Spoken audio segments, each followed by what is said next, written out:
ዝሆን ከሞተ በኋላ አደገኛ ነው። ብዙዎችም ይህን የሚረዱት ከረፈደ በኋላ ነው። እንደውም በህይወት እያለ ከሚያመጣባችሁ በላይ ከሞተ በኋላ ከተጠጋችሁት ሰቅጣጭ አደጋን ያመጣባችኋል። የሞተ የዝሆን ሰውነት ውስጥ ምን እንደሚፈጠር ብታውቁ ኖሮ እንኳን ለመጠጋት በአቅራቢያው ለመሆን ራሱ አታስቡትም ነበረ። ለዛም ነው የፓርክ ጠባቂዎች በህይወት ካለ በላይ የሞተ ዝሆንን የሚፈሩት።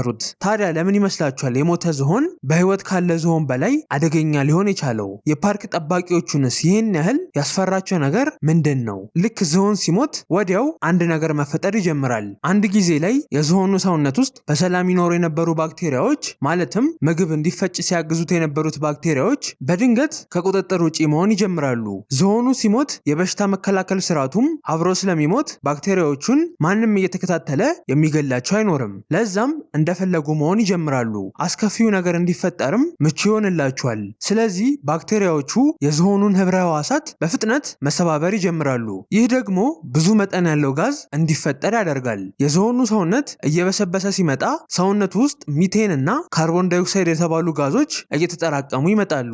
ችግሩም የሚፈጠረው እዚህ ጋ ነው። ልብ በሉ፣ የዝሆን ቆዳ እጅግ በጣም ወፍራም ነው። በተጨማሪም ሰውነቱ ወደ ውስጥ በጣም ጥልቅ ነው። ስለዚህ ጋዞቹ ወደ የትም ማምለጥ አይችሉም፣ እዛው ታፍነው ይቀራሉ። ባክቴሪያዎቹም ስራቸውን ስለማያቆሙ የጋዞቹ ግፊት እየጨመረ ይመጣል። ይህ ሁሉ የሚሆነው ቀስ በቀስ ያለምንም ድምፅና እይታ ነው። ስለዚህ እናንተ ከውጭ ስትመለከቱት ዝሆኑ አደጋ ያለው አይመስላችሁም፣ ነገር ግን ውስጥ ላይ ወደ ቦምብነት እየተቀየረ ነው። ብዙ ሰዎች ደግሞ ምናልባትም እናንተንም ጨምሮ የሞተ ዝሆንን ሲመለከቱ በእርግጠኝነት ይጠጉታል። በጉጉት ምክንያት ሊሆን ይችላል፣ ፎቶ ለማንሳት ወይም ስለሞተ ምንም አያረገኝም በሚል እርግጠኝነት ተጠግተው ይመለከቱታል። ግን ይህ እርግጠኝነታቸው ስህተት ነው። አሳዛኝ መዘዝን ሊያመጣባቸው ይችላል። ዝሆን ሲሞት ልክ እንደ ሌሎች ትናንሽ እንስሳዎች እየተበላ እና መጠኑን እየቀነሰ አይደለም የሚመጣው። ይልቁንም በተቃራኒው እያበጠ እና እየተነፋ ነው የሚመጣው። ትንሽ ከተነካ፣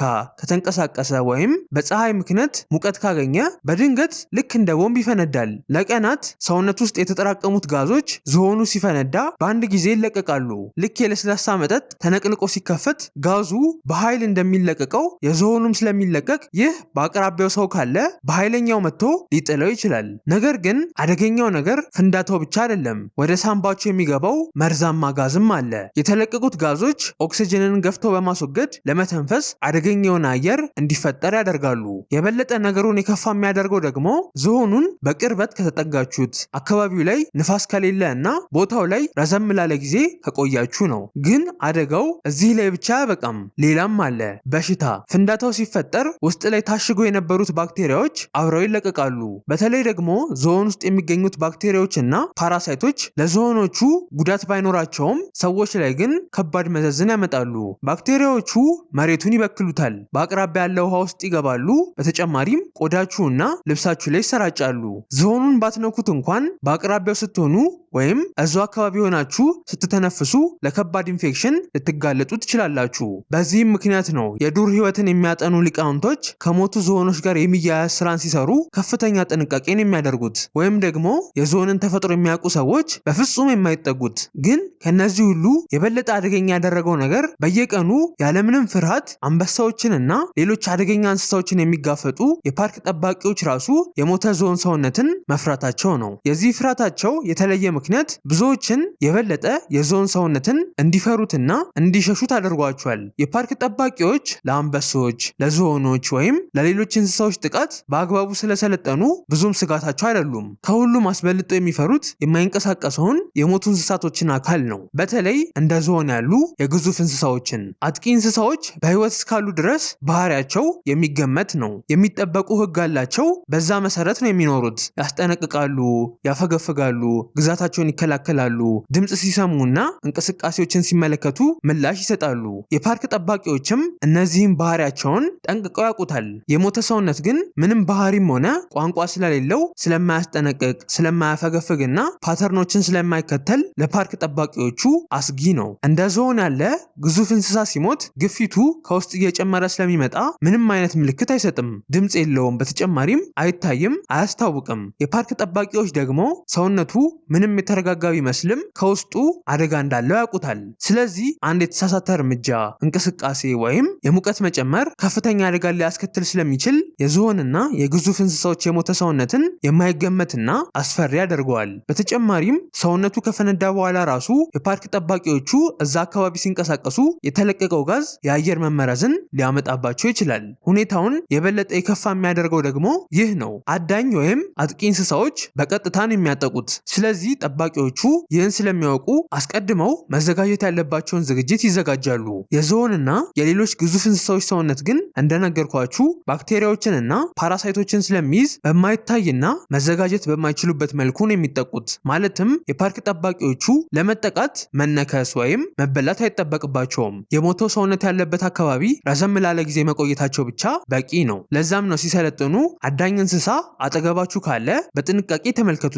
ነገር ግን የግዙፍ እንስሳ የሞተ ሰውነት ካገኛችሁ በፍጹም አትጠጉት፣ ርቀታችሁን ጠብቁ የሚባሉት። የሚያስገርመው ነገር ደግሞ የሞተ የዝሆን ሰውነት አደገኝነትን ብዙዎቻችሁ ነው እንጂ ማታውቁት እንደ ጅብና ቁራዎች ያሉ የሞቱ እንስሳዎችን የሚመገቡ እንስሳት ራሱ ጠንቅቀው ያውቁታል። ዝሆን ብቻ ሳይሆን ሌሎችም ግዙፍ እንስሳዎች ሲሞቱ አንድ እንግዳ የሆነ ነገር ይፈጠራል። ወፎች ከላይ ሆነው ይከቡታል። ጅቦች ሳይጠጉት ከርቀት ሆነው ይመለከቱታል። ነፍሳት ራሱ ለመጠጋት ያቅማማሉ። ምግብ ተቀምጧል፣ ግን ማንም ቸኩሎ አይቀርብም። ይህ መጠበቃቸው ግራ መጋባታቸውን አይደለም የሚያሳየው፣ በህይወት የመቆየት ጥበባቸውንና የማሰብ ችሎታቸውን ነው። አያችሁ፣ እኛ ሰዎች ነን እንጂ ማናውቀው የሞቱ እንስሳዎችን የሚመገቡ እንስሳት እንደ ዝሆን ያሉ ግዙፍ እንስሳቶች ከሞቱ በኋላ አደገኛ እንደሚሆኑ ያውቃሉ። ወዲያው መጠጋት ለሞት ሊያጋልጥ እንደሚችልም ጠንቅቀው ያውቁታል። እንደ ጅብ፣ ቁራ እና እንደ አንዳንድ ወፎች ያሉ የሞቱ እንስሳቶችን የሚመገቡ እንስሶች ምግብን በዘፈቀደ አይደለም የሚፈልጉት። በቅድሚያ ምልክቶችን ያነባሉ፣ የእንስሳውን እብጠት ይመለከታሉ፣ የሽታ መቀየርን ይመረምራሉ፣ የነፍሳትን እንቅስቃሴንና የቆዳውን መወጠር ያጠናሉ። የሞተው እንስሳ ሰውነት እየተለጠጠ ከሆነ ርቀታቸውን ጠብቆ ይቆያሉ። ምክንያቱም እንደነገርኳችሁ ግፊቱ እየጨመረ ያለ ሰውነት በድንገት ሊፈነዳ እና ጎጂ ጋዞችን ሊለቅ ይችላል። መጠበቃቸው ጊዜያቸውን ቢያሳጣቸውም መቸኮላቸው ግን ህይወታቸውን የሚያሳጣቸው። ስለዚህ የሞቱ እንስሳዎችን የሚመገቡ እንስሳት ተፈጥሮ በራሷ የሞተው እንስሳት ሰውነትን እስክትከፍትላቸው ድረስ ለመጠበቅ አያቅማሙም። ከዚህም በላይ የማሰብ ችሎታቸውን እንድናደንቅ የሚያስችለን ነገር በሽታ ሊያመጣባቸው እንደሚችል ራሱ ማወቅ መቻላቸው ነው። ቀደም ብዬ እንደነገርኳችሁ እንደ ዝሆኖች ያሉ ግዙፍ እንስሳዎች ሲሞቱ ወዲያው በባክቴሪያ በፓራሳይት እና በበሽታ አምጪ ተዋሲያን ይሞላሉ። ስለዚህ እየጠበቁ ሲቆዩ የፀሐይ ብርሃን ባክቴሪያዎችን ያዳክምላቸዋል። ሙቀት አንዳንዶቹን በሽታ አምጪ ተዋሲያን ይገልላቸዋል። በጊዜ ሂደት ደግሞ የኢንፌክሽን አደጋው በእጅጉ እየቀነሰ ይመጣል። ከዛ በኋላ ግን እነዚህ ነገሮች ከቀነሱ፣ የሰውነቱ ግፊት ከተነፈሰ በኋላ ማለትም ረጋ ካለ በኋላ እና ጋዞቹ ከተለቀቁ በኋላ ለመመገብ ደህንነቱን የጠበቀ ይሆንላቸዋል። የዛኔ እነዚህ እንስሳት መንቀሳቀስ ይጀምራሉ። ይህ ከማትጠብቁት ቦታ ራሱ ትዕግስት እንደሚገኝና የትዕግስትን ጥቅም ያስተምራቸዋል።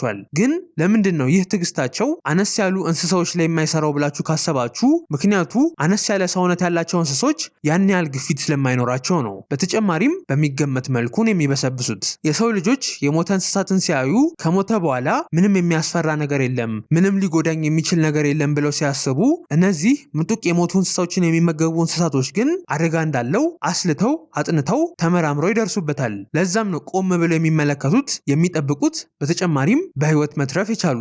እንደ ዝሆን ያለ ግዙፍ የሞተ እንስሳ አጋጥሟችሁ ያውቃል? እስኪ መልሳችሁን ጻፉልኝ። ስለዚህ ለሌላ ጊዜ ይህን አስታውሱ። አንዳንድ ጊዜ በተፈጥሮ ላይ አደገኛው ነገር ላያባራችሁ ወይም ላያሳዳችሁ ይችላል። ይልቁንም ልክ እንደ ዝሆን ሰውነት በማትገምቱት መልኩ አደጋው አበቃ ብላችሁ ስታስቡ እንደውም የከፋ ሆኖ ሊመጣባችሁ ይችላል።